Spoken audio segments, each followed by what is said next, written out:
Good afternoon সবাইকে। আমি কুন্তল। অনেক দিন পরে একটা ছোটো ব্লগ নিয়ে ফিরলাম। আজকে 19শে জানুয়ারি, গুরগাঁওতে রয়েছি।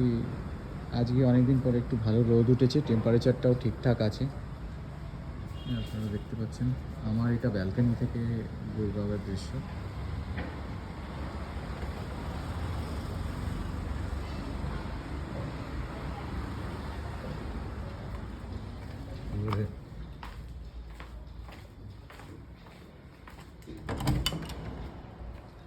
এটা হচ্ছে আমার রুম থেকে বেরিয়ে জাস্ট এই জায়গাটা,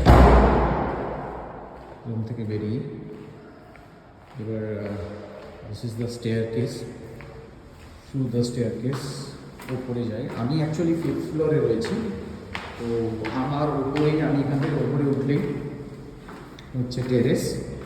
প্রথমে পড়বে ডাইনিং হল।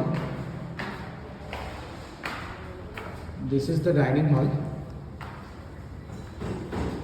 এখানে লাঞ্চ, ডিনার অ্যান্ড ব্রেকফাস্ট করতে আমরা এসে থাকি। ওদিকটা কিচেন,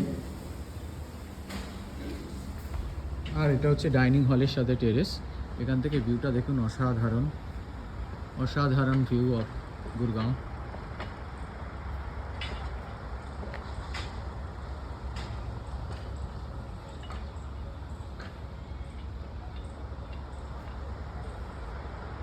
সামনে একটা পার্ক আছে, পার্কটাতে মাঝে মাঝে আমি বিকেলে একবার দুবার গেছি। আর সামনে একটা ইন্টারন্যাশনাল স্কুল, স্কুলটার নাম সুরজ স্কুল।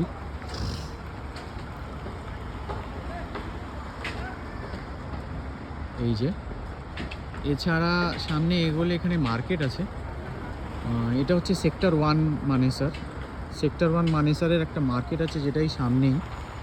ওখান দিয়েই যাতায়াত করি মেনলি। এটা হচ্ছে আমাদের মেন রাস্তা, এই রাস্তা দিয়েই যাতায়াত করতে হয়। সামনে গেলেই হচ্ছে NH8।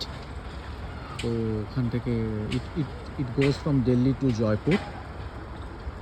তো আজকে এক্সপেক্টেডের থেকে ঠান্ডাটা একটু কম লাগছে অনেক দিন পরে। And the weather is a little bit pleasant, so ভালো লাগছে। আদারওয়াইজ এত ঠান্ডা থাকে এখানে, আমাদের মতো যারা কলকাতা থেকে এসেছি আমাদের পক্ষে এই এত কোল্ড এটা বিয়ার করা একটু প্রবলেমই। বাট এনি হাউ আজকের ওয়েদারটা একটু বেটার, তাই ভাবলাম একটু শেয়ার করি।